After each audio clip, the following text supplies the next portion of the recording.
Have you ever felt like totally overwhelmed by information overload? You're constantly scrolling and trying to figure out what's essential and what's just noise. Oh, definitely. It is a lot to process. Right. Well, imagine applying that exact feeling to the Bible itself. Today, our mission on this deep dive is to explore the Ethiopian Orthodox Tewahedo Church. Which is such a fascinating topic. It really is. We're looking at how this geographically isolated region preserved the largest, most complex biblical canon in traditional Christendom. A massive 81 books. It's just huge. Think of it like a theological director's cut. Not just extra footage for the sake of runtime, but restored, deleted scenes that completely change your understanding of the main story. So, okay, let's unpack this. Yeah, to give you some context on just how massive that is, Protestants recognize 66 books, and Catholics recognize 73. So Ethiopia's 81-book canon isn't just some mathematical anomaly. Right, it's not just a clerical error. Exactly. It's this profound, unbroken time capsule. Because they were geographically walled off from the Mediterranean by mountains and empires, they basically bypassed the rigid standardization happening in Rome and Constantinople. Wow, so isolation acts as this massive shield for them. It really did. And they preserved these ancient texts in their classical Semitic language, which is Ge'ez. So they end up holding on to books that the rest of the world either lost or, actively suppressed. What kind of deleted scenes are we actually talking about here? Well, two prime examples are the Book of Jubilees and the Book of 1 Enoch. And, 1 Enoch is just wild. Wild how? Like, what's in it? It features a heavily populated angelology. It details how fallen angels, who are called watchers, literally descended to Earth and mated with human women. Okay, yeah, that is definitely a deleted scene. Right, and it also aggressively advocates for a highly specific 364-day solar calendar. Wait, hold on. Why does a calendar matter enough to get a whole book banned? That just sounds like basic astronomy. Well, in the ancient world, whoever controls the calendar controls the religion. Oh, I see. By dictating a 364-day solar calendar, Enoch was launching a direct attack on the authority of the priests in Jerusalem, because they controlled the dates of sacred festivals using a lunar calendar. So it was a deeply subversive political statement, not just math. Exactly, political and religious. I'm struggling to understand something, though. Early Christians clearly loved these texts.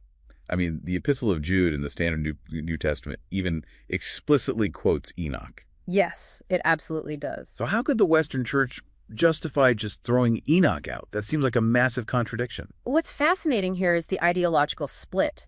The Western Church and Rabbinic Judaism eventually rejected Enoch because it contained borderline Gnostic ideas and controversial eschatology. Hold on, let me stop you right there. Gnostic ideas and eschatology. Yeah, sorry, theological jargon. For those of us who aren't theology majors, what exactly was Enoch claiming that freaked the Western Church out so much? That's a fair question. So Gnostic essentially means salvation through secret cosmic knowledge rather than just faith alone. Got it. And the other term? Eschatology just means the theology of the end of the world.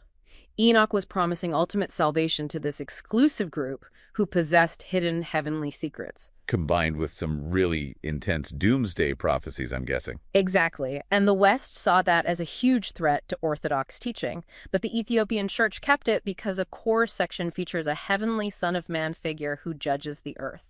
Which sounds very familiar. Right. For Ethiopian theologians, this wasn't threatening at all. It perfectly aligned with their foundational understanding of Jesus Christ. Okay, here's where it gets really interesting to me. Isolation doesn't just preserve things, right? It forces you to adapt. Yeah, absolutely. If Ethiopia didn't have access to certain historical records from the Mediterranean, how did they fill those gaps? Well, they organically generated their own texts. Take the Maccabean, which is the Ethiopian books of Maccabees. Right.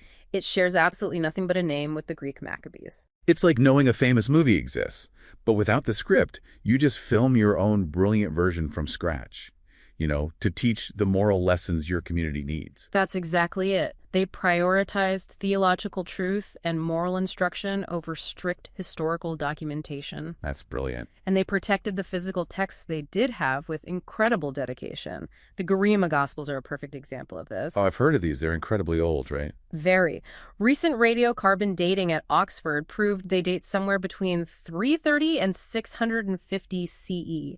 That makes them possibly the oldest surviving complete illuminated Christian manuscripts in the world. That is staggering. How do they survive that long? They survived centuries of invasions and fires because monks actually hid them in a deep, forgotten cave. Wow.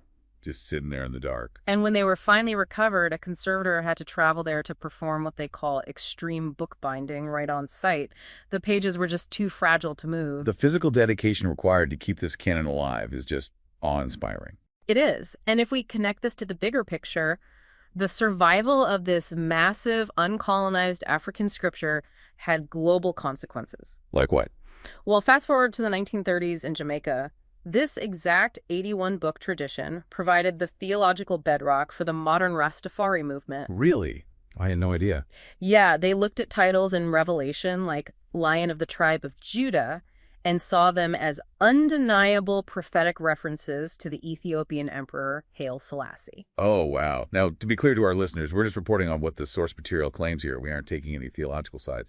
But it offered a divinely ordained African identity that completely challenged Western Eurocentrism. Exactly. It completely shifts the perspective. And what blows my mind is how integrated their canon is with everyday life. Their New Testament includes 8 entire books dedicated to daily church administration. Yeah, rules on fasting, clerical behavior, and organizing the community. It seamlessly blends the divine mystical visions of angels with the mundane reality of running a Tuesday afternoon church meeting. It really raises an important question about what a sacred text has to be.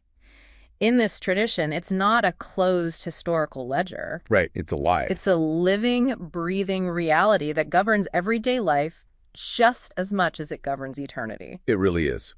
So what does this all mean for you listening at home? I want to leave you with this to mull over. It's a good thought experiment. If you were forced to curate your own 81 documents to perfectly encapsulate your worldview for a future civilization, what makes the cut? That is tough. And more importantly, what do you intentionally leave out?